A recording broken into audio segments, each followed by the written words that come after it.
What's going on, guys? Striker here, and today we're going to be doing something a little different than usual.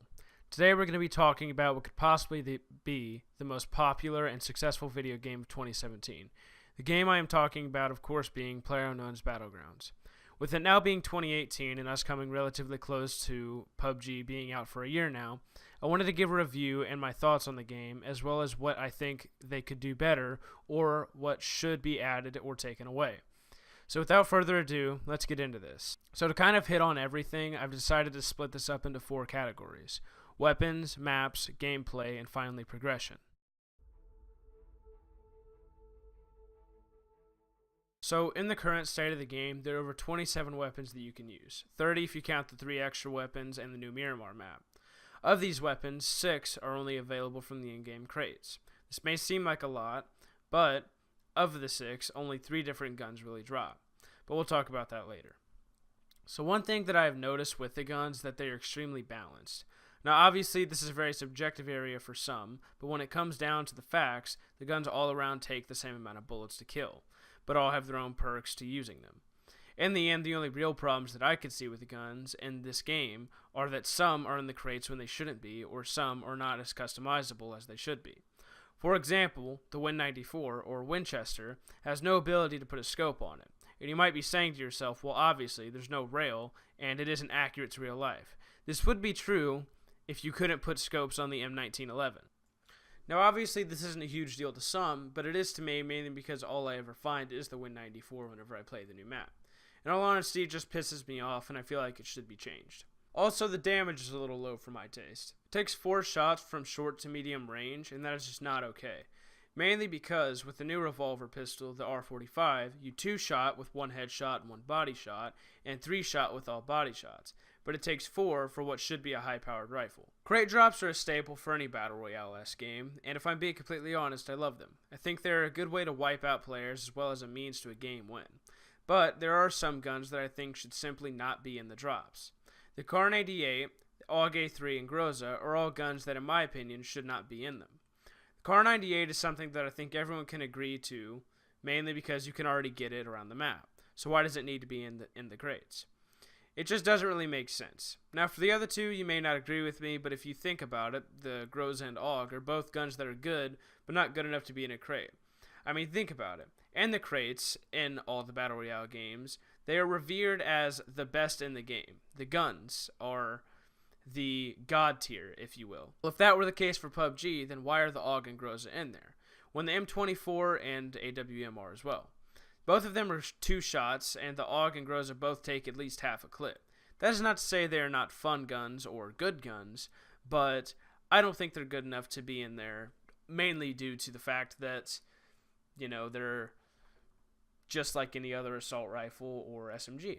Other than that, though, that's pretty much all my complaints for the weapons. I think overall they're pretty well balanced, and they did a pretty good job with them.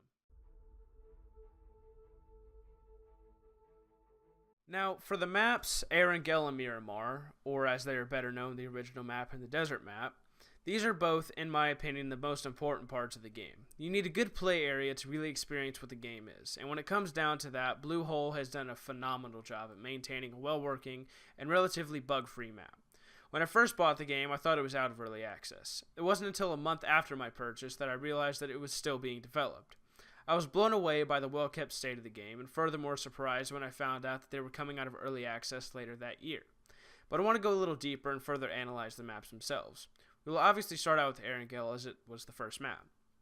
So at first glance, this map may seem like a generic Battle Royale map with some cool points of interest, but it is truly so much more.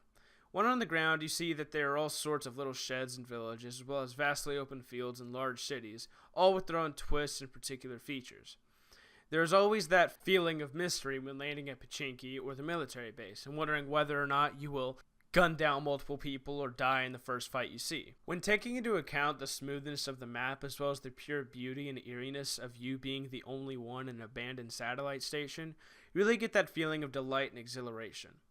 Now to Miramar. So when this map first came out, many people were skeptical about it, including myself. My first impression of the map when I played it was that it was too open and there was not enough structures or cover.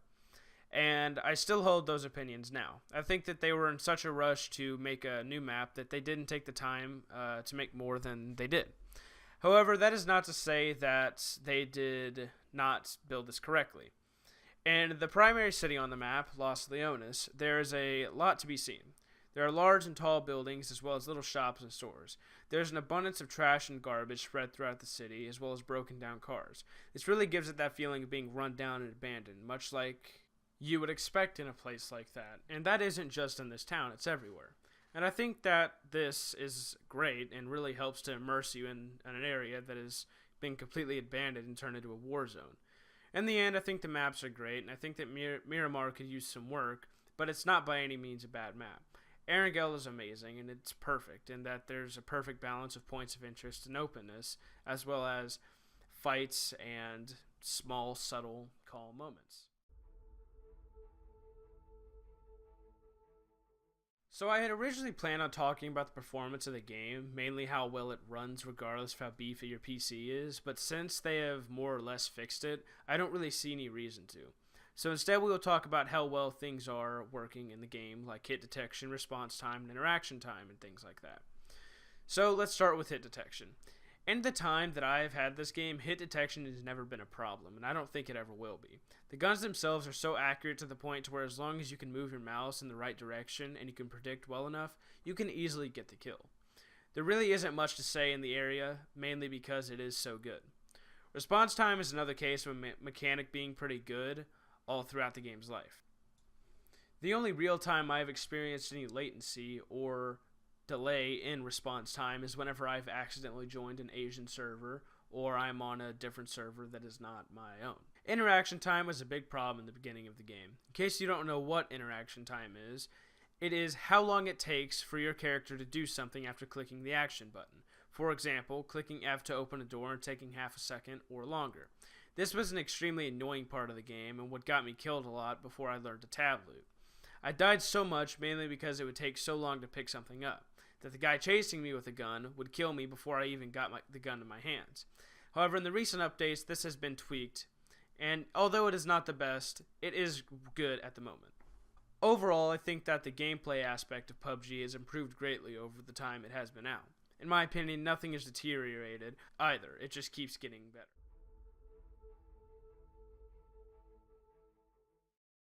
While there is not a real progression system in PUBG yet, I still wanted to give my opinions as to what they could do in the future.